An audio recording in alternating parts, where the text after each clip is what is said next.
Conta pra mim, bebê, conta pra mim se a tua segunda-feira tá braba, porque a minha tá braba. Eu sou Joyce Rodrigues do canal Ler Até Amanhecer e hoje eu venho trazer pra vocês um caso que foi pedido, inclusive por uma moradora de Manaus, pra que eu trouxesse aqui pro canal, que é o caso Débora da Silva Alves, de 18 anos, que estava grávida de 8 meses, quando acabou perdendo a vida aí pelas mãos do pai, ou pelo menos supostamente do pai, do filho dela, agora há pouco tempo. O inquérito já está basicamente fechado. Como ele é um caso que aconteceu há pouco tempo, ainda existem aí algumas coisas que podem ou não ser incluídas ainda no processo, mas basicamente aí na coletiva de imprensa o delegado disse que o caso já estava totalmente elucidado. Então eu vou trazer para vocês aí o que aconteceu. Se preparem, história forte, que nós temos inscritos de vários estados, inclusive de outros países, e por isso que às vezes eu acabo trazendo até alguns casos muito específicos de fora, porque muita gente pede também nos comentários. Também vou deixar ressaltado que esse caso ele foi montado de acordo com coletivas de imprensa que foram saindo na mídia, principalmente a mídia ali que cobre aquela parte mesmo do Amazonas e também do Pará, e também outras entrevistas com familiares, que tudo saiu ali pela mídia aberta e também por portais de notícia. Então fica comigo, aproveita, deixa o like de vocês logo agora no começo do vídeo, que é bastante importante. Também verifica a tua inscrição, teu sininho de notificação, me segue, você sabe onde, no @Joyce Rodrigues Oficial. Por lá eu sempre notifico vocês quando sai vídeo novo. Então agora eu vou chamar a vinheta, se preparem porque esse caso é um caso bem forte. Penny e Jack, vinheta.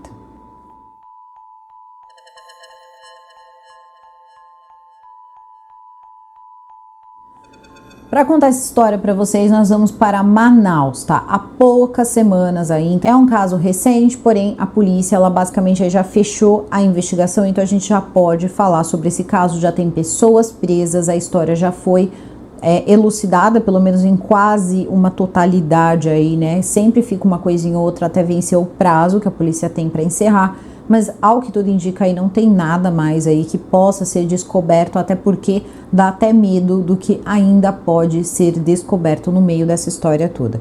E tudo vai começar com uma jovem grávida de Manaus. Débora da Silva Alves tinha 18 anos de idade e estava grávida de 8 meses quando de repente ela desaparece de casa. Parece que ela estava tendo aí algumas conversas com quem seria o pai do seu filho, que era sabido pela família que era um homem chamado Gil Romero, que esse Gil Romero era um homem casado. Gil Romero era casado há 14 anos com uma mulher chamada Ana Júlia, e ele também tinha 2 filhos aí de relacionamentos anteriores. Ele era um homem de 41 anos e ele tinha aí o seu filho de 22 anos e uma filha também de 15 anos. Segundo a própria esposa dele, a Ana Júlia, o filho parece que morava com o casal, o filho de 22 anos, e ele também tinha uma filha de 15.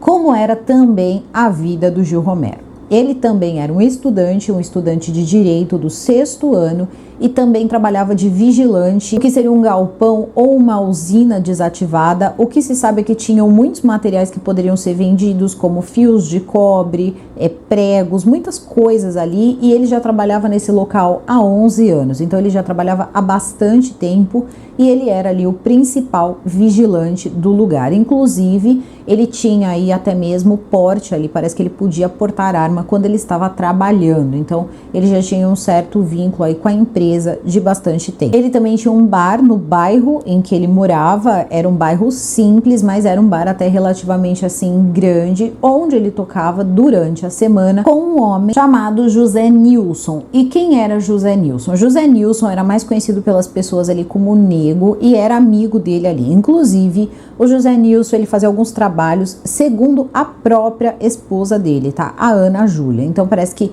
foi assim que os dois acabaram tendo uma amizade. Ele começou a ajudar o Gil Romero com o bar, então talvez aí, né, nos momentos em que o Gil Romero estivesse trabalhando na usina, ele ficasse tomando conta do bar. E aí muita gente pode se perguntar também, mas por que que a Ana Júlia não tomava conta do bar? E quem tomava conta do bar era o Nego. Porque a Ana Júlia, ela trabalhava, tá? Parece que ela trabalhava aí por um período relativamente longo e depois ela saía do seu trabalho e ia para sua faculdade.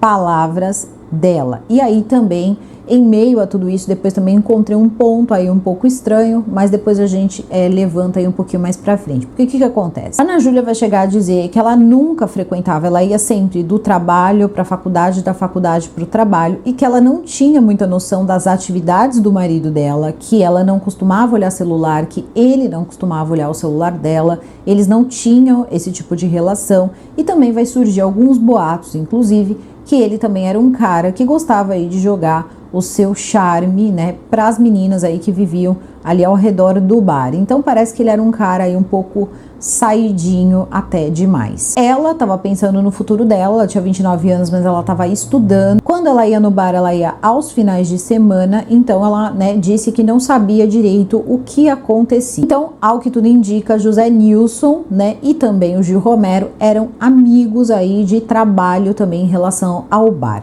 Só que também tinham outras atividades que eles faziam junto, inclusive junto também com um outro homem que depois vai ser excluído até mesmo da investigação. Então acho que não é necessário falar o nome dele, vamos contar aí mais ou menos o que acontecia, assim vocês conseguem entender. E dessa forma a gente não acaba sendo leviano com ninguém. Vocês lembram que eu falei pra vocês que o Gil Romero trabalhava então nessa usina abandonada e tal, e ele que vigiava tudo, ele que tomava conta de tudo? Pois bem, só que ele também armava esquemas, tá, com o próprio José Nilson. Então ia o José Nilson, mais um comparsa, e faziam a limpa ali no local.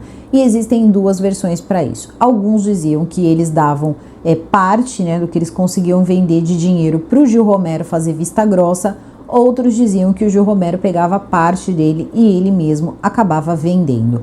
O que é verdade ou não, ninguém pode saber. O que se sabe é que eles faziam sim essa atividade, coisa essa que foi confirmada em sede policial. Algumas pessoas também diziam que o Gil Romero era um cara que gostava muito de dar um de valentão, era o cara, né? Era o pegador, era o valentão, era esse homem aí que de repente a Ana Júlia ou não conhecia ou preferia não ver. Ana Júlia, a esposa então do Gil Romero, ela tinha também um irmão, tá? Pouco é falado sobre a família da Ana Júlia e eu acho que nesse momento nem deve mesmo.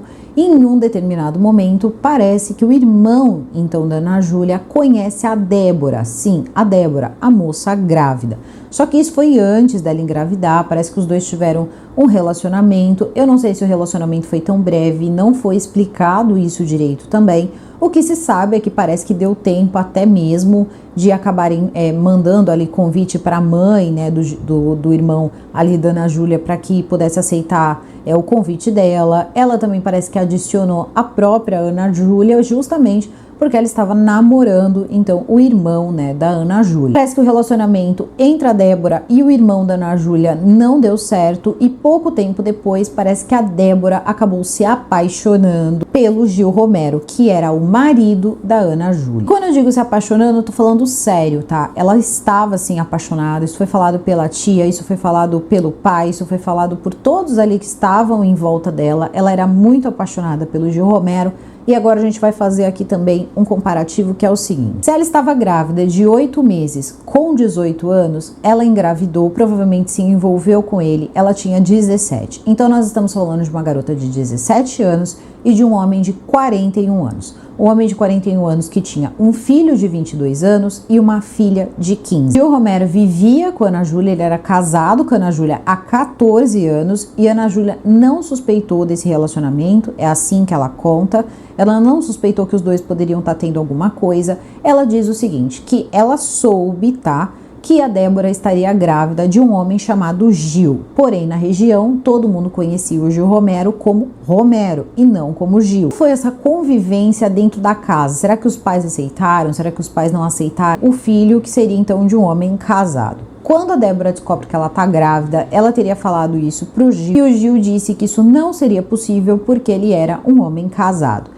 Ele chegou a falar para ela aí que não queria que ela tivesse a criança, que eles queriam interromper, ele queria interromper isso aí, né, interromper a gravidez, e ela teria dito que não, que ela iria ter o filho dela, ela não ia fazer isso, então ela conta para a família dela.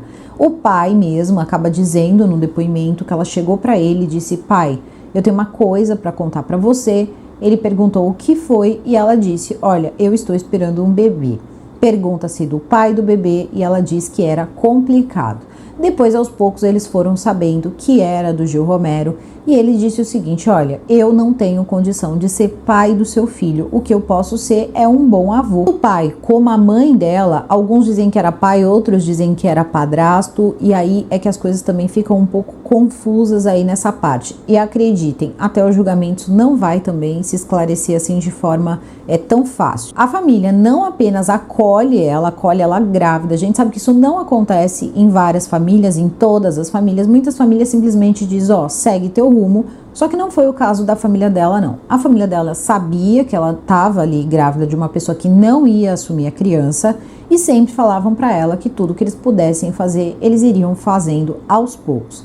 Será que era verdade? Era, porque os jornalistas eles foram até a casa, onde era a casa da Débora, e foi mostrado o quarto da Débora. A Débora já tinha roupinha, todo o enxoval do Arthur, porque sim, ela estava grávida de um garotinho, de um menino, e o menino já ia nascer, então já tinha nome, já estava tudo certo. Já tinha banheiro, já tinha berço, já tinha roupa, todo o enxoval estava completo. Escova, tinha tudo do bebê ali, inclusive nome escolhido. E aí as histórias, elas começam a surgir. É quando a gente percebe que não foi uma coisa que aconteceu mais ou menos assim. Olha, eu tô grávida, eu não vou assumir, e aí de repente cada um foi pro seu lado. Não, parece que a Débora, ela estava mesmo apaixonada.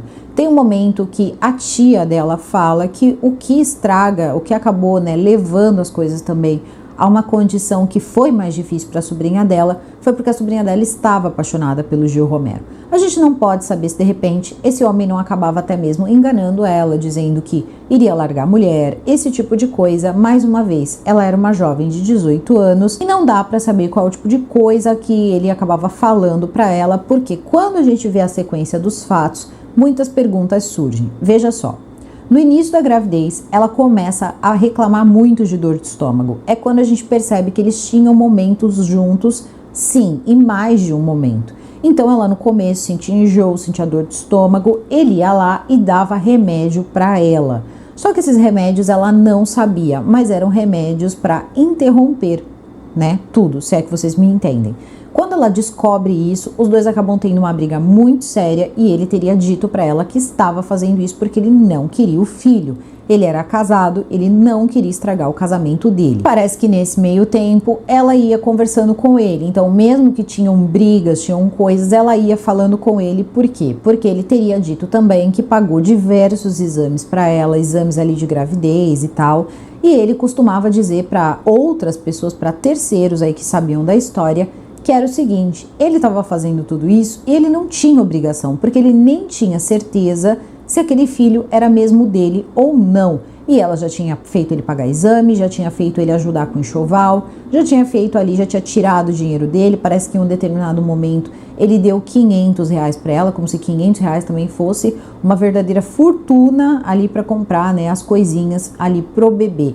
Então ele ficou nesse jogo até que ele começa a comentar com amigos que ela já estava demais, que ele já não aguentava mais aquilo e que a esposa dele parece que estaria pressionando. Esses prints eu vi na TV aberta, então não dá para saber se o que ele fala então com esses amigos dele era verdade ou não, ou essas informações teriam saído do telefone da Ana Júlia, da esposa dele. E aí vocês podem estar se perguntando, você está defendendo ela?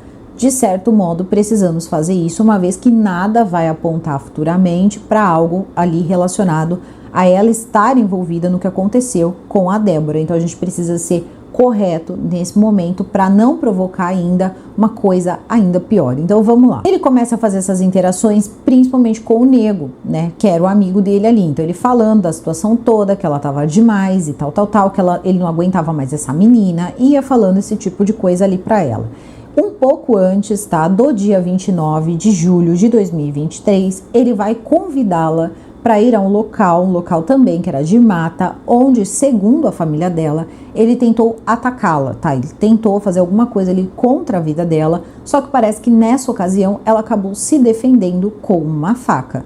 Então a gente já percebe que era algo também bem conturbado. E por que para ele ela estava demais? Porque ela queria que ele ajudasse a criança financeiramente, porque ele era o pai e queria também que o filho dela tivesse o sobrenome do pai. e isso implicava em ele precisar registrar a criança. E é nesse momento que ele diz o seguinte para ela: eu não vou registrar, eu sou um homem casado, eu não vou registrar, eu não vou assumir essa criança, provando que esse filho é meu, eu posso ajudar financeiramente. Então o que teria ficado acordado é que ele daria algum dinheiro para ela, para que ela pudesse sustentar a criança, não iria registrar, ele não ia participar da vida dessa criança, ele não ia fazer nada a essa vida que afinal de contas ela não fez sozinha, esse bebê não foi feito sozinho, só que ele não queria de forma alguma prejudicar a vida dele, assumindo o filho que ele tinha feito. É quando a gente percebe também como a Débora era apaixonada por ele, porque veja só, pouco tempo depois, mais ou menos aí um mês depois, que vai ser então o dia 29 de julho de 2023, o que vai acontecer é que ele vai entrar em contato com a Débora e vai falar o seguinte para a Débora, que queria encontrar com ela, então ele iria buscá-la, e eles se encontrariam para falar das coisas do bebê, porque já estava prestes ali, o bebê já estava prestes a nascer, e que se ela não precisava de ajuda com enxoval, com coisas que poderiam estar faltando com o bebê, então ela decide encontrá-lo. E isso foi uma coisa que deixou os policiais se perguntando também por que ela fez isso, e também, né, muitas pessoas da família tiveram que explicar para jornalistas essa paixão que ela tinha pelo Gil Romero. Então ela foi, de fato, porque ela estava apaixonada. Se ele falou mais alguma coisa para ela, se ele fez alguma promessa para ela, não dá para saber. No início foi veiculado que ela teria ido porque ele teria prometido comprar um berço para ela. Também não dá para ter certeza, porque ela já tinha um berço. Eu vi nitidamente uma cena, quando uma pessoa mostra o quarto do bebê, tem o berço, tinha tudo que se precisava, banheira, tudo mesmo. Não dá para saber de fato para que, tá, que iria acontecer esse encontro. Ela vai ao encontro dele. O que ele faz é levá-la então para a usina que ele trabalhava. Isso no sábado de madrugada. Então ele vai lá, faz o seguinte: encontra com ela e estava ali também fazendo uma supervisão do que seria ali a retirada de coisas ali que seriam vendidas, como fios e tal, para esse amigo dele, pro Nego, e mais um cara aí que estaria com o Nego fazendo esse trabalho, que ele iria fazer o quê? Proteger, então tomar conta para que ninguém percebesse que o lugar estava sendo roubado. Afinal de contas, ele era pago para fazer justamente isso, a segurança do lugar e não a facilitação do roubo. Então ele chega com a Débora nesse local. Ele estaria de carro, a Débora estaria dentro do carro, e as coisas parece que começaram ali a esquentar um pouco dentro do carro, uma discussão. E aí existem, né, alguns pontos ali que ainda convergem, como por exemplo, se as coisas teriam terminado no carro ou se as coisas teriam começado e terminado em um galpão, porque existem duas versões dessa história. A primeira versão é contada pelo Nego. O Nego diz que ele chegou com a Débora lá e que ele teria levado a Débora para um lugar assim, no galpão, um lugar fechado, e que nessa hora o supervisor dele acabou chegando, o supervisor do Gil Romero. Gil Romero então faz o seguinte: coloca ela nesse galpão, fecha, e parece que, ao que tudo indica aí, para ela não gritar, também acaba colocando alguma coisa na boca dela para ela não gritar. Manda o Nego ficar lá, porque o Nego também não podia ser visto no local, enquanto acontecia ali aquela ronda, aquela fiscalização. Só que essa fiscalização teria durado em torno de 3 horas. Então, por 3 horas, ele ficou com esse homem no local, ele mostrou as coisas do lugar e ela estava o tempo todo lá. Segundo o que o Nego falou, ele disse o seguinte, que ela estava lá, ele não sabia muito bem o que fazer, mas ele já tinha, né, o Gil Romero já tinha dito pro Nego que ela tinha passado dos limites, que ela já estava demais e que ele queria que desse um corretivo nela. Naquele momento, o Nego teria ficado um pouco preocupado e disse assim pra ele: mas ela é uma mulher, cara, e ela tá grávida. Ele disse: não importa, eu quero que dê um corretivo nela. Tipo, eu quero que dê um cala-a-boca, faça alguma coisa com ela. E aí, segundo o Gil Romero, depois que a visita termina, a visita do supervisor termina, o próprio Nego chega e mostra que ele foi dar esse corretivo, esse suposto corretivo, e infelizmente ele acabou exagerando e a menina acabou perdendo a vida. Débora perde a vida. E aí Gil Romero também assume, tá? Porque eles também levantam depois contas, né? Contas no banco. Ele assume que ele acabou pagando sim pro Nego para que desse, então ocultasse ali, né, o corpo da Débora, e que também tivesse dado esse corretivo. Então parece que ele também teria pagado R$500 para que ele desse o corretivo e R$500 para que ele desse fim, né, sumiço ali no corpo da Débora. Só que aí o que acontece? Essa é uma versão. Então, no dia 29, quando a Débora não volta para casa, porque ela teria saído para se encontrar com ele, tanto que a família sabia onde procurar, a família da Débora sabia, tá, que tinha que procurar com os parentes então do Gil Romero, porque sabiam que ela estaria com o Gil Romero. Quando chega lá, encontram a esposa dele junto com o Gil Romero e dizem o seguinte: cadê a minha irmã, né? Então o irmão da Débora vai lá e começa a fazer um monte de pergunta perto do bar. Eles estavam indo, né, em direção ao bar, era domingo, e começa a falar para ele, fala: olha, você saiu com a minha irmã, eu quero saber o que tá acontecendo, cadê a minha irmã?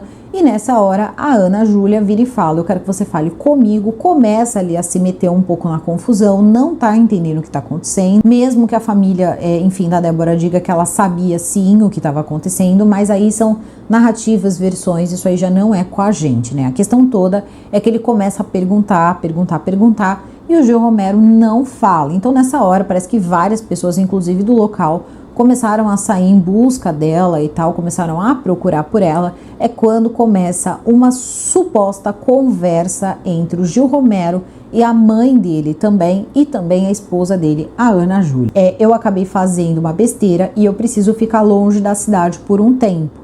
E parece que não deu muito tempo, ele não falou direito para onde ia, ele simplesmente desapareceu, assim, sumiu na poeira mesmo, ninguém sabia para onde ele tinha ido. Só que aí o que acontece?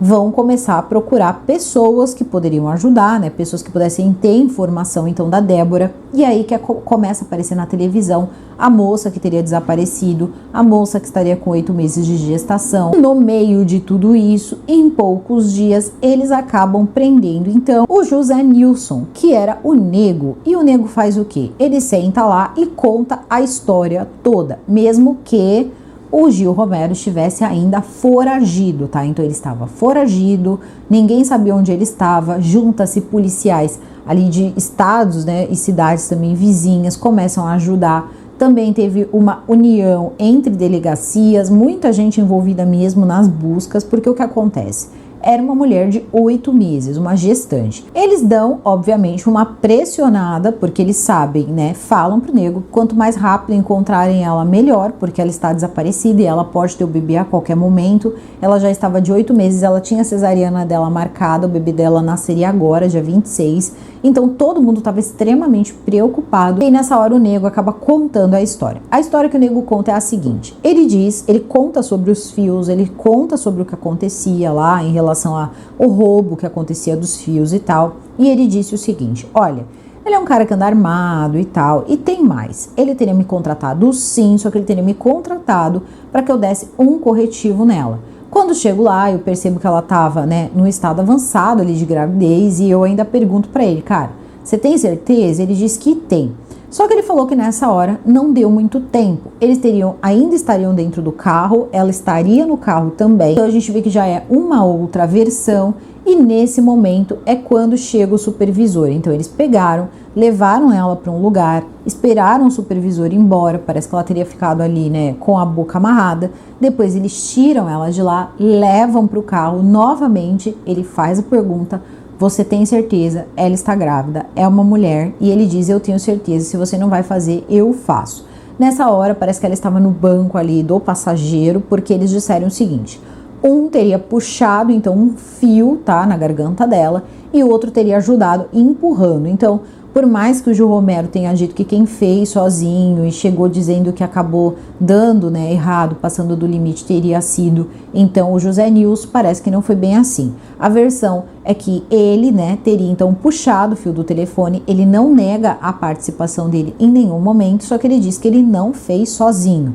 E aí depois também o próprio Gil Romero teria pisado no peito dela, empurrado também a garganta dela para trás, fazendo assim com que tudo terminasse. Nós estamos falando de uma usina, num lugar abandonado. Nós estamos falando num local de mata. Nós estamos falando de uma garota de 18 anos. Tinha ali na sua barriga o Arthur, que já estava com 8 meses de gestação, prontinho ali para nascer. Então, vamos pensar em tudo isso, porque agora o decorrer, né, daqui para frente, as coisas ficam assim, no mínimo bestiais. Porque veja só, O que ele vai fazer? O que o Gil Romero pensa? Precisamos agora nos livrar, porque é aquilo, né? Tirar a vida, a pessoa tira. Agora e depois? E para se livrar? Como é que você se livra disso aí? Então, o que acontece? Ele diz o seguinte para o José Nilson, que eles precisavam, então, dar um jeito, né, no corpo de Débora.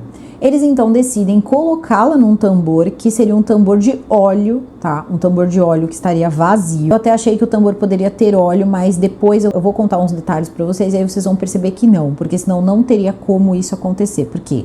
Eles vão pegar esse tambor, provavelmente estava sujo e tal de óleo, mas não estava cheio de óleo. Só que ela não cabia no tambor, então eles teriam feito o quê? Retirado a parte ali que não cabia, que seriam então os seus pés. Eles colocam ela lá dentro e acabam também colocando fogo. Então, ela acabaria ali queimando, eles fecham, né, o tambor. Talvez esse tenha sido um erro, porque quando você fecha, você também corta o ar, então não dá para saber quanto tempo eles deixaram aquilo ali queimando sem fechar, mas depois que fecha, né, o tambor, provavelmente ali tenha diminuído ou ficado bem mais lento aí essa condição do fogo que não está sendo alimentado pelo oxigênio. A questão é que quando eles percebem que isso tudo aí já está feito e tal, o que eles fazem é rolar, parece que eles jogam ali numa ribanceira, porque quando ela foi encontrada dava para perceber que era uma descida, então talvez eles nem tenham rolado e sim eles teriam ali empurrado, ou apenas o Gil Romero empurrou, ou apenas o Nilson empurrou. Aí isso vai ser uma guerra de narrativa lá no tribunal, porque a questão é, depois que eles prendem o José Nilson, que eles acabam chegando, a polícia acaba chegando no José Nilson, quem está foragido é o Gil Romero. José Nilson contando tudo, o que vai acontecer? Eles já sabem ali basicamente onde vão encontrar a Débora, que era a maior preocupação da polícia, encontrar a Débora. Então a polícia vai até o local, parece que o próprio José Nilson acaba colaborando com a polícia e dizendo onde estaria o corpo da Débora e a polícia consegue encontrar. E por que eu sei que a região ali era de uma descida e que era de difícil acesso? Porque quando a polícia chega ao local, eles dizem que estão vendo o tal tambor que ele teria relatado, mas que era impossível conseguir subir aquele tambor e fazer os procedimentos, porque era muito íngreme. Então a gente já percebe que era sim uma descida, né? Jogou ali no lugar de mata, que era uma descida e dificilmente ela seria encontrada se o José Nilson não tivesse falado nada. Tudo bem, então é avisado para a família que eles teriam encontrado o tal tambor. O tambor poderia ter uma moça dentro, tinha, na verdade, uma pessoa dentro, mas eles não tinham a certeza, porque assim, a polícia não pode dar certeza para a família antes de fazer um exame comprovando, né, que é a pessoa mesmo, que é a pessoa desaparecida, fazendo um exame de reconhecimento, exame de DNA. Só que enquanto eles estão coletando esses exames, depois que chamam uma equipe e tal, o que acontece é que a tia, isso assim me arrepiou inteira, porque eu falei, eu não acredito que deixaram, sei lá, eu entendo tudo, sabe, entendo tudo mesmo, mas assim, eu acho que é o tipo de coisa que não deveriam deixar acontecer, porque veja só, eu acabei sabendo aqui, lendo as coisas, que a tia, ela acabou indo também, acho que com o irmão, até o local, e eles sabiam que era assim a Débora. E eu falei, mas como que eles sabiam? Porque afinal de contas o Gil Romero teria usado fogo, se é que vocês me entendem. E aí ela disse que dava para perceber pelo que sobrou de cabelo e também pelo brinco, e que ela teria também na cabeça como se fosse assim um pano enrolado. Então dá para ver também que não é como se a gente estivesse lidando com algo assim totalmente, mas totalmente ali queimado, tá? Não estava. Então, eles viram essa cena e essa tia provavelmente não vai esquecer essa cena nunca. E eu acho que nessa hora, esse não é o tipo de reconhecimento assim que deveria deixar, sabe? As pessoas não precisam, se vai fazer um exame de DNA, não precisa deixar que um familiar passe por isso. Não sei se a tia exigiu, não sei como é que funcionou, não sei se ela entrou no lugar. Já tinham alguns dias, então a gente já imagina tudo isso dentro de um tambor, alguns dias, rolou fogo, tinha óleo, era um tambor de óleo, foi rolado e tem mais, tá? Faltava uma coisa, faltava o Arthur. Quando eles levam o corpo da Débora, então, para o Instituto Médico Legal, começam a fazer a perícia, eles percebem o seguinte: eles estavam em busca de uma moça grávida, só que aquela moça não tinha nada no ventre dela. E a polícia diz o seguinte: estamos focados em prender o Gil Romero. Inclusive eles juntam a polícia, tá? A polícia de Manaus se junta também com outras polícias, porque eles recebem a informação de que o Gil Romero estaria no Pará. O Romero teria ido para essa região do Pará, uma região do Pará assim bem de interior mesmo, uma região que tinha boi, que tinha assim uma coisa, um lugar bem afastado mesmo, teria feito amizade com algumas pessoas, até estava tentando ali fazer uma amizade, só que ele ficou pouquíssimos dias e a polícia conseguiu prendê-lo. Só que até aquele momento, a polícia chegou a dizer que tinha localizado o Gil Romero e, pasmem, tinha um mandado de prisão para a esposa do Gil Romero, a Ana Júlia. E aí a gente vai entender também uma parte que foi a seguinte: em algum momento foi veiculado, tá? Ou foi falado pela mãe em uma entrevista para alguma mídia que acabou passando na mídia aberta, ou foi na mídia escrita, que foi o seguinte: que a esposa do Gil Romero seria uma mulher trans e que ela não poderia então engravidar. E que isso seria um plano orquestrado por ela. Gente, também achei assim um pouco demais, né? Mas vamos lá. Teria sido um plano orquestrado por ela para que o Gil Romero tirasse então, né, o filho, que era o filho da Débora, se é que vocês me entendem, e entregasse para que ela criasse como dela. Só que a questão toda é a seguinte: eles teriam dito que isso partiu, tá, da família da Débora. Isso de fato é uma informação que precisa ser muito averiguada, porque não dá para saber de fato qual foi a pessoa da família que falou isso, e é uma coisa muito séria se falar, porque assim, se colocou uma pessoa ali numa cena que de repente ela não estava. Até então ninguém tinha encontrado o Gil Romero. Ela então tem um mandado de prisão, porque primeiro, a polícia diz o seguinte, que eles tinham tomado o depoimento da Ana Júlia, e a Ana Júlia teria mentido, teria desconversado em alguns momentos, e que eles estavam então pedindo a prisão preventiva da Ana Júlia, porque tinham pedido para que ela fosse prestar um segundo depoimento, e Ana Júlia não estaria mais na cidade. Começou a circular também na cidade que ela teria fugido junto com o Gil Romero, os dois teriam se encontrado em algum lugar nesse Pará, e a polícia estava aí dado a procurar. Só que depois não vai ser nada disso, tá? Até o dia 10 de agosto, muita coisa aí vai acabar acontecendo e a gente vai saber pelo menos aí parte aí do que pode ser a verdade. Porque o que acontece? Vamos voltar à parte em que falta, né, então o Arthur. Encontram o corpo da Débora e cadê o Arthur? Já aconteceu o enterro, já estava liberado o corpo e eles estão procurando o Arthur. O delegado responsável diz o seguinte: nós não temos como apurar essas coisas porque, pelas condições que nós encontramos a Débora, não dá pra gente afirmar que ela estaria grávida ou que teria acontecido alguma coisa com o bebê, porque não tinha, né, nenhuma condição física ali da gente poder constatar isso. Então, a gente não tá atrás do Gil Romero referente ao Arthur, né, ao bebezinho ali que estava sendo gerado. Mas sim, nós estamos atrás dele pelo que ele fez com a Débora. Precisamos de exames que confirmem que ela está grávida, mesmo que era visível, né? A foto dela estava com uma barriga enorme, mas legalmente ele precisava dessa documentação. Tudo bem, como ele diz, extraoficialmente nós sabemos, mas, né, oficialmente precisamos aí de alguma documentação. Então parte-se aí pela busca então do Arthur. Todo mundo estava achando que iriam conseguir encontrar o Arthur, que ele poderia ter levado o Arthur para algum lugar, poderia ter sumido com o Arthur ou até mesmo o Arthur estar com ele. Só que a pergunta era: como essa criança nasceu? Porque assim, alguém, né, tinha ficado com a criança, tinha tirado aquela criança porque a criança não estava no corpo da mãe. Então, essa criança precisava estar em algum lugar. E as pessoas começaram a conversar sobre várias possíveis, né, várias possibilidades aí do que poderia ter acontecido. No dia do encontro mesmo, tá, da Débora, foi um dia extremamente pesado ali no bairro onde tinha o bar, onde tinha a casa também da Débora, porque as pessoas, os populares, as pessoas da região, elas se revoltaram, elas teriam quebrado todo o bar dele, teriam tirado coisas, jogado lá fora, dizem que saquearam o lugar. Porém, algumas pessoas que estavam ali, alguns jornalistas diziam que as pessoas elas não estavam levando as coisas do bar, mas elas estavam quebrando bebidas, estavam... Gente, foi assim uma situação muito difícil, principalmente para quem não tinha nada a ver com a história, como por exemplo a mãe dele, até mesmo depois, quem é que sabe aí, a Ana Júlia. Existem pessoas que têm dúvidas, isso aí provavelmente a polícia vai esclarecer, mas até então, para mim, ela é inocente, não tem nada contra ela, então vou tratá-la aqui como inocente. Se depois não for, a gente volta aqui e conversa, porque aí também vai ser mais um desfecho aí dessa história que não para, né, de ficar bizarra a cada minuto. Finalmente, a polícia então coloca as mãos no Gil Romero. Eles agem extremamente rápido, são muitos policiais, eles acabam cercando o lugar onde o Gil Romero estava, cercando mesmo. Eles tinham a informação de que o Gil Romero costumava andar armado, então eles já chegam esperando que eles poderiam sofrer ali algum tipo, né, de disparo ali vindo do Gil Romero. E vocês sabem, né, tem que tomar muito cuidado para não machucar o meliante, porque senão a polícia que tem que explicar aí o que aconteceu. Então eles chegam, fazem aí um cordão, circulam tudo, acabam efetuando a prisão do Gil Romero, que não resiste, até porque não é idiota, tinha um monte de policial ali.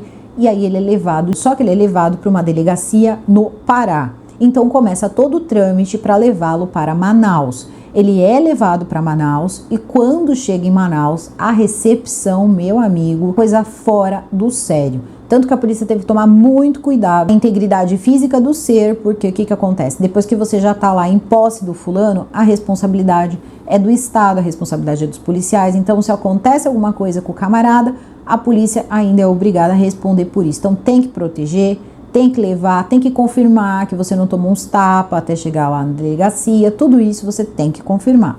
Então, ele passa por exame de corpo de delito.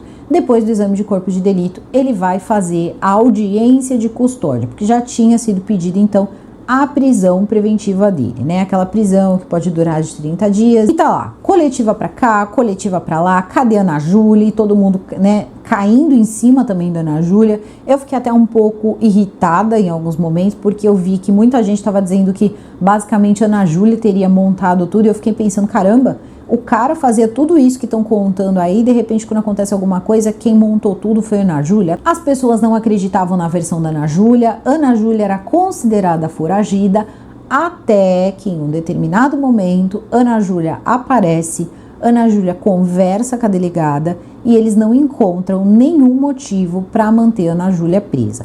Só que aí existe uma coisa que eu vou contar para vocês antes de contar sobre a audiência de custódia, tá, do Gil Romero. Olha como a coletiva, no caso da Ana Júlia, foi uma coletiva estranha. Por quê? O advogado, ele chega e diz o seguinte: nós estávamos sim, tá? Ele estava com a Ana Júlia, que ele estava o advogado, estava a Ana Júlia, tinha os repórteres e todo mundo, né? O que você fez? Você sabe onde está o Arthur? Você sabe, você sabe, você sabe. Ela diz que ela não sabia de nada. Ela começa a chorar dizendo que ela também foi vítima, porque ela foi traída e que ela teria perdido o emprego dela mediante a repercussão do caso e tudo mais, e que ela vivia a vida dela para trabalhar. E aí fazem a pergunta em relação a ela querer o filho da Débora. Ela diz que a escolha de não querer ser mãe era dela, ela teve que explicar essa escolha. Ela disse que ela teria prometido que ela ia estudar, que ela teria prometido inclusive para a família dela que ela iria estudar. E ela estava fazendo justamente isso, trabalhando e estudando. E essa era a vida dela, da escola ali, da faculdade para o trabalho, do trabalho para a faculdade. Tudo bem, até aí ficou entendido. Só que aí o advogado diz o seguinte, que ela nunca foi foragida. Vocês lembram que eu falei para vocês que a polícia tentou tomar o depoimento dela por uma terceira vez e acabou ali percebendo que ela não estava, né, que ela não comparece. O advogado dela desmente. O advogado disse o seguinte, que ele ficou procurando o delegado para avisar que, na verdade, ela estaria sim indo todas as manhãs no escritório de advocacia dele, que ficava na região. Inclusive, ele já tinha pedido ali numa investigação defensiva para provarem ali pelos leitores de quem entra, quem sai do prédio onde acontece ali, onde tem, né, o escritório de advocacia dele, para que mostrasse que ela estava entrando e saindo do lugar todos os dias. Então ela nunca esteve foragida. Tudo bem, isso explicado para a polícia, e aí o advogado diz para as pessoas ali na coletiva que a maior pergunta, tá? A pergunta, na verdade, ali que mais foi feita em relação à Ana Júlia era sobre ela ser ou não uma mulher trans. Por que ele fez isso? Parece que foi aí porque alguém teria levantado, só que ele mesmo diz o seguinte: em algum momento levantaram isso, eu não sei direito, não tenho acesso ao inquérito. Então parece que queriam dizer isso, ela não mentiu, ela não desmentiu, só que a questão é a seguinte, isso não importa. Se ela não participou, se isso tudo não diz respeito a ela, eu acho que esse é o tipo de informação que em alguns momentos pode soar até de uma forma apelativa. Por exemplo, a preocupação não era saber onde estava o Gil Romero, mas sim sobre a vida particular da minha cliente. Então isso é uma coisa que fica, né, assim, um pouco estranho. E também tem o seguinte, ele diz que diferente do Gil Romero, ela foi procurar um advogado. Por quê? Nessa hora que ele está fazendo a coletiva de imprensa, o Gil Romero já tinha falado com a polícia, já tinha acontecido a audiência dele. E o Gil Romero conta tudo, já vamos chegar lá. E ele diz o seguinte: eu conversei com ela, nós já podemos começar a trabalhar, já conseguimos trabalhar em uma defesa. E o Gil Romero, nós estávamos sim em busca do Gil Romero, conseguiu falar com ele porque todos os telefones, isso confirmado, parece que pelo delegado, teria sido confiscado. Então, quando chega na segunda-feira, que eles vão pegar o primeiro depoimento da Ana Júlia, eles teriam também confiscado 9 telefones da casa. 9 telefones, incluindo o dela, da mãe dela. Então ele não teria com quem se comunicar. Isso provava que ela não sabia onde o Gil Romero estava. Depois disso, ele diz o seguinte: até porque nós queríamos que o Gil Romero tivesse entrado em contato. Assim a gente já podia trabalhar na defesa dele, normal, todo mundo tem direito à defesa. E aí ele vem com a seguinte frase: assim ele poderia chegar e saber o que falar, né, em sede policial e não acabar acontecendo o que aconteceu, onde ele chegou e falou tudo, aí como vocês viram. Então são essas as palavras do advogado. Então o advogado diz que se tivesse sido instruído, ele teria falado de uma forma diferente. Então isso é ambíguo, porque aí dá também a entender que se a gente parar para pensar que as coisas também que a Ana Júlia estava falando, ela poderia estar sendo apenas orientada pelo advogado. Vocês entenderam o que eu achei assim que deu um certo mal-estar? Isso faz da Ana Júlia culpada ou envolvida? Não, mas são coisas assim que eu acho que tinha que tomar assim, um certo cuidado para não gerar justamente isso, dúvidas. Tem muita gente que pode pensar também que a Ana Júlia ela está completamente excluída do inquérito. De fato, tá? A delegada, acho que é a delegada Débora, ela teria dito que escutou sim a Ana Júlia, é verdade, provavelmente já ouviu com o advogado, excluiu ela sim do inquérito, porém a Débora exclui por hora, tá? A participação da Ana Júlia, por hora, e o inquérito ainda não está fechado. O inquérito está quase fechado, mas não totalmente fechado. Então, dá para garantir? Não, não dá para garantir. Aí vem toda a questão. Ela falou da perda do emprego, ela falou que não sabia do que estava acontecendo, ela falou que não sabia da traição, não sabia do filho, não sabia de absolutamente nada. Porém, também, né, foi questionada diversas vezes porque você morava com ele, porque você dormiu 14 anos com ele, você não sabia quem ele era. Não, às vezes as pessoas passam 20, 30 anos com outra pessoa e realmente não sabem quem essas pessoas são. A questão toda é que numa hora dessa, só a situação de você saber o que essa pessoa fez, eu acho que vale mais do que ele ter extraído, porque agora o que vem a seguir é o que o próprio Gil Romero conta em sede policial. Preparem o estômago, porque agora nós vamos falar sobre isso. Desmonetização em 3, 2, 1. Mas vamos lá. Gil Romero chega em sede policial, bem vestido, porque lá no Pará eles pegam ele, tá sem camisa, tá todo lá, né? Enfim, tá tentando ali se adaptar. Só que lá em sede policial ele chega como? Ele chega doutor, tá? Doutor empresário. Então vamos lá, eu não tô brincando não, tô falando sério. Ele chega lá de calça, jeans, camisa, todo bem arrumado, chega de máscara no rosto, né? Não entendi também, porque ninguém estava usando máscara no local, mas tudo bem, ele chegou lá de máscara. E aí é o seguinte, ele começa, né? Começa a se fazer as perguntas e tal. Ele dá a versão do que aconteceu, principalmente respondendo que não adianta mais fazer busca pelo Arthur, porque o Arthur não está mais vivo. José Nilson é preso, tá? Tá preso, vai responder, enfim, pelos crimes que tem que responder, só que parece que a participação do José Nilson, sendo de uma forma direta, de uma forma indireta, contratada, não contratada, a versão do galpão, a versão do carro, qual foi, até o tambor, ele participou. Ele falou, ele participou, ele fez, tá? O crime dele, ele teoricamente assumiu. A questão toda é a seguinte: existiu mais um, e esse mais um não foi no mesmo dia. O que acontece? Depois que o tambor rola, se é que vocês me entendem, o próprio rapaz ali, o Gil Romero, volta, tá? Volta ali pro trabalho dele, trabalha mais um tempo e fica pensando. Ele pensa o seguinte: e se encontrarem o corpo da Débora? Vão fazer um exame de DNA, vão perceber que o Arthur é meu filho e rapidamente vão chegar pela localização onde eu trabalho e tudo mais. E fez isso com a Débora, fui eu. Então eu preciso me livrar do Arthur. Ele pega uma faca ali que usa, né, pra cortar pão, fazer um lanche, tá? Essas facas de cozinha. Eu tô falando dessas, tá? De cortar pão, de passar manteiga, pão, essas coisas. E aí ele desce aquela ribanceira. Ele abre, tá? Ele abre o tambor onde a Débora estava dentro, naquelas condições que nós não precisamos relatar aqui, vocês lembram tudo que tinham feito, né, em relação a ela e tal. Ele retira ela de lá e aí com a faca de pão ele também acaba pegando o Arthur, tá? Tirando o Arthur e colocando a Débora lá dentro de novo e fechando.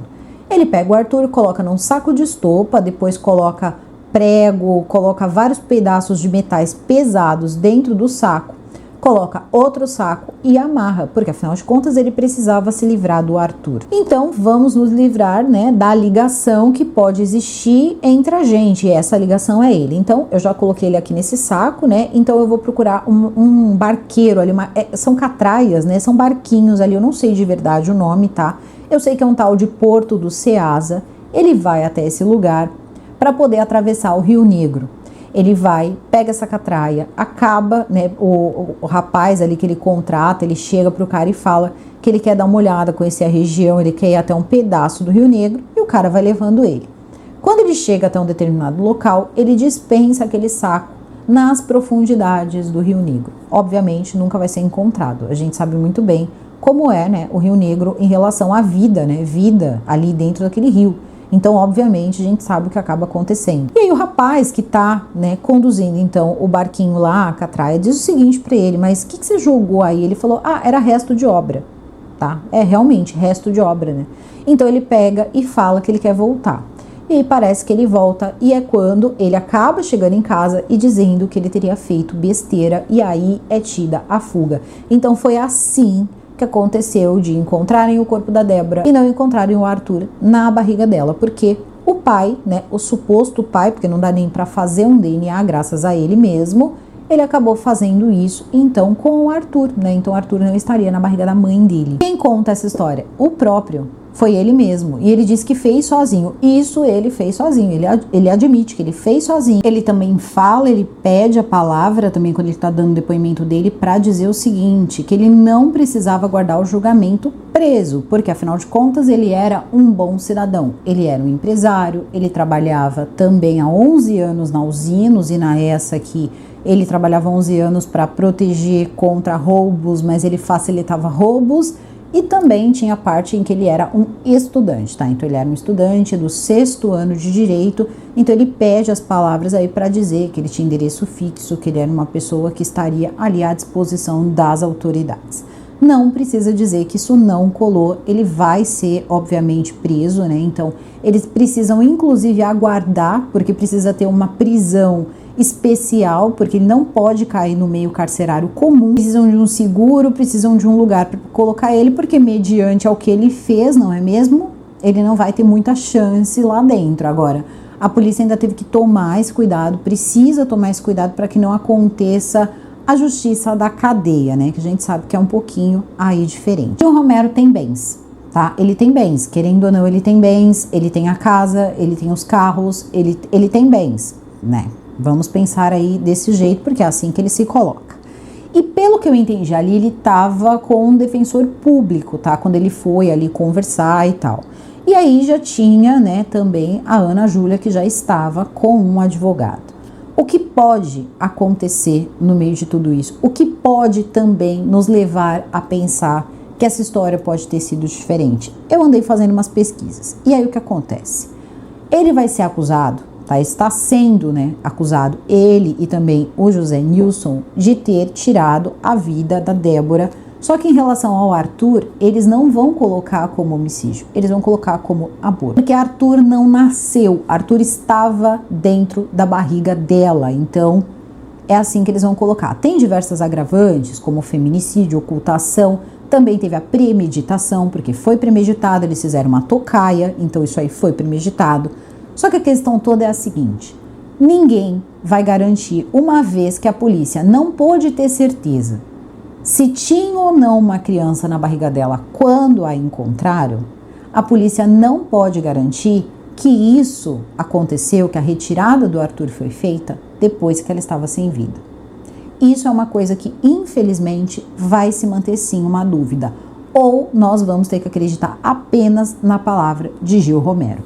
O que se pode ter certeza, pelo andar da carruagem, é que o Nilson aí, o José Nilson, não estava mais, porque ele é enfático, categórico em dizer: José Nilson participou até o momento em que a gente ocultou. Depois a questão toda do Arthur e tal foi comigo. Então, não dá pra saber, tá? Não dá pra saber do que esse cara é capaz. Ele usou uma faca de pão. Então, assim, ele foi, ele pegou, ele tirou. Não dá pra saber se ela tava ou não viva. E aí é que tá, né? Porque se ela ainda estava com vida, aí vai ser difícil pro lado ali do José Nilson, que disse que ela não estaria. Então, eles teriam feito tudo isso e depois ele teria voltado, ele teria tirado. Parece uma coisa extremamente, assim, estranha de se pensar. Monstruosa nem se fala, mas assim, falando de quem estamos falando, claro, podemos pensar que pode ter acontecido. Mas a questão toda também da cronologia de por que ter feito, às vezes ele pode ter feito exatamente já pensando e não vir com essa história de, depois eu lembrei que o meu DNA podia ser encontrado no Arthur, eu voltei lá e eu tirei. Não, às vezes ele já fez consciente, porque ele sabia que se ele tivesse feito isso e depois retirado o Arthur de uma pessoa que estava sem vida, não é considerado homicídio, e sim aborto. Então, ele também tinha algum conhecimento jurídico que ele pode ter aplicado naquele momento. Mas será que ele pensou em tudo isso? Para esse tipo de coisa, as pessoas ficam mais espertas do que a gente imagina. E tem mais também, tá? Em relação à própria ali, Ana Júlia. Acredito que ela não tenha nada a ver com isso, porque a investigação policial não mostra nada. A investigação policial já está quase fechada, quase não é fechada, até porque muitas vezes a polícia também tem os seus meios de deixar as coisas fluírem para chegar a um novo resultado. Não é incomum isso acontecer. Só que a questão toda é a seguinte: se ela não teve nada a ver com isso, tá? Se a Ana Júlia não teve nada a ver com isso, não ter enfiado a Ana Júlia nessa história foi muito bom para ele. Porque se alguém vai poder fazer alguma coisa por ele, ou se alguém vai poder levar para ele uma bolacha lá na cadeia, ou se alguém vai poder pagar um advogado para ele, vai ser a Ana Júlia. Por quê?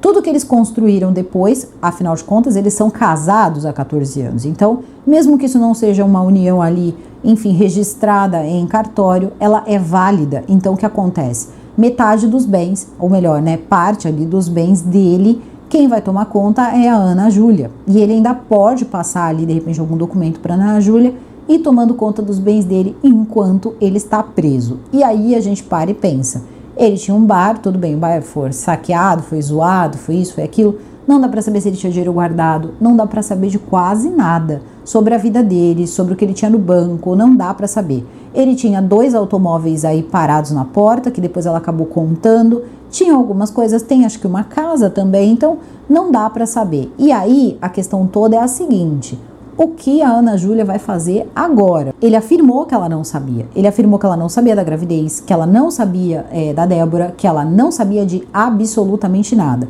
Enquanto a família da Débora diz o contrário. Diz que ela sabia sim, que ela tinha noção sim, e ainda teve aí essa tese, né, aí que acabaram levantando, que ela até poderia querer a criança. Então, no meu ponto de vista, se ela não teve mesmo nada a ver com isso, foi muito bom até mesmo para o próprio Gil Romero não ter envolvido o nome dela nisso.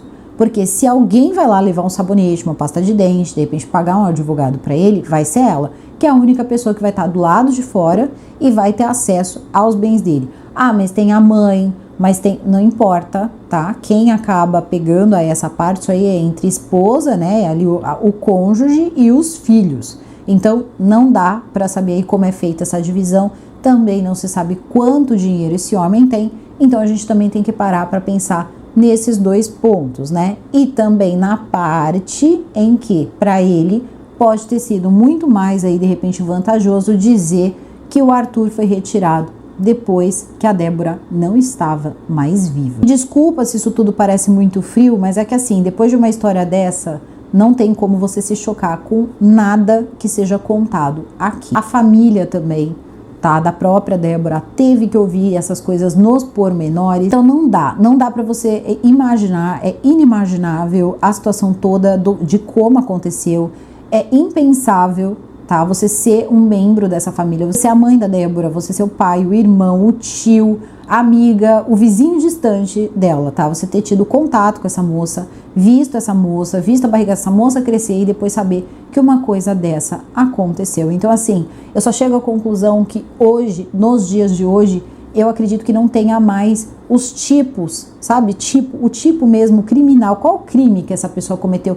Porque tem coisas que estão aparecendo que são tão fora, para não dizer outra coisa, fora do imaginário, né, do imaginário, acho que criminal, que daqui a pouco não tem mais como punir essas pessoas, porque não tem um tipo penal certo para punir essas pessoas. Eu já vi gente tentando se livrar de julgamento justamente por causa disso, porque não existe um tipo de pena, não existe um tipo de crime, na verdade, para o que a pessoa faz. Daqui a pouco a gente está exatamente nesse ponto, porque tudo aí já ultrapassou a total barbárie. Então, assim, não tem mais como você pensar nessas coisas, sabe? Você vai vendo isso pautadamente e sempre vai ficar um furo. Não, não foi isso. E aí depois alguém reclama, não, mas não foi esse tipo. Vocês não viram lá o caso que eu contei pra vocês? Do SK de gays, que agora o julgamento dele foi porque ele teria feito latrocínio. Não, não foi latrocínio, ele tem que responder porque ele saiu com o intuito de tirar a vida das pessoas. Então, tudo também vira uma briga em relação à pena. Já tá pensando na pena, em quanto vai pegar, como funciona o regime de progressão de pena. Então não sei se eu acredito que as coisas aconteceram exatamente dessa forma, que o Arthur, enfim, foi retirado exatamente como, né, o Gil Romero contou. Claro que não estou acusando ninguém, mas nunca dá pra gente acreditar em tudo. Tudo é um supostamente, até porque só quem poderia contar essa história é a Débora, e a Débora não está mais viva. Então fica tudo supostamente contado e elucidado pelo próprio Gil Romero, respaldado das provas que a polícia tem, que é sempre parte da verdade. Nunca se tem uma verdade completa quando uma das pessoas envolvidas não sobrevive. E agora a gente fica esperando, né, para ver o que a justiça vai fazer em relação a esse caso, como as coisas em relação a esse caso vão acontecer. A gente espera que tudo, né, corra da melhor forma. A Débora não está mais aqui e, assim, a família vai querer uma resposta, a família quer uma resposta.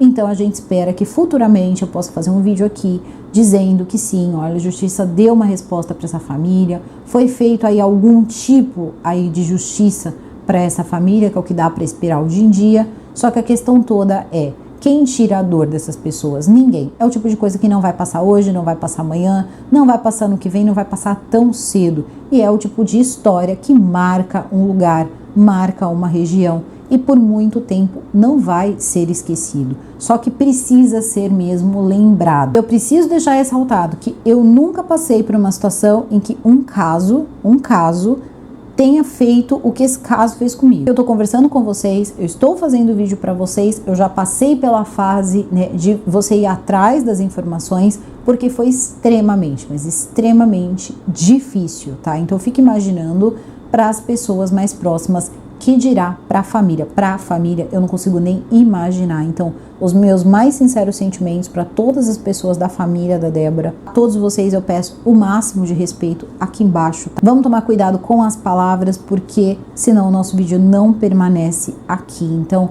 é o tipo de caso que eu não conheço a região, então para mim é tudo muito difícil poder me localizar, falar certinho. Vocês, se moram perto, se tem mais familiaridade, quiserem corrigir qualquer coisa, fiquem à vontade. Qualquer coisa que vocês quiserem também completar, completem. Só tomem cuidado com as palavras, pra gente não acabar ficando sem o vídeo. Então, por favor, eu conto com a colaboração de vocês e agradeço muito as pessoas que pediram essa história. E queria dizer Manaus, tá? Também para a família da Débora, que muitas pessoas pediram esse caso, justamente para que o caso da filha de vocês não fosse esquecido e também não fosse esquecido o netinho de vocês. Que essa mãe, que essa criança possam estar em um lugar menos animalesco do que esse que infelizmente nós estamos vivendo nos dias de hoje. Bom, comentem aqui embaixo, completem à vontade. Eu vou ficando por aqui, o vídeo fica por aqui.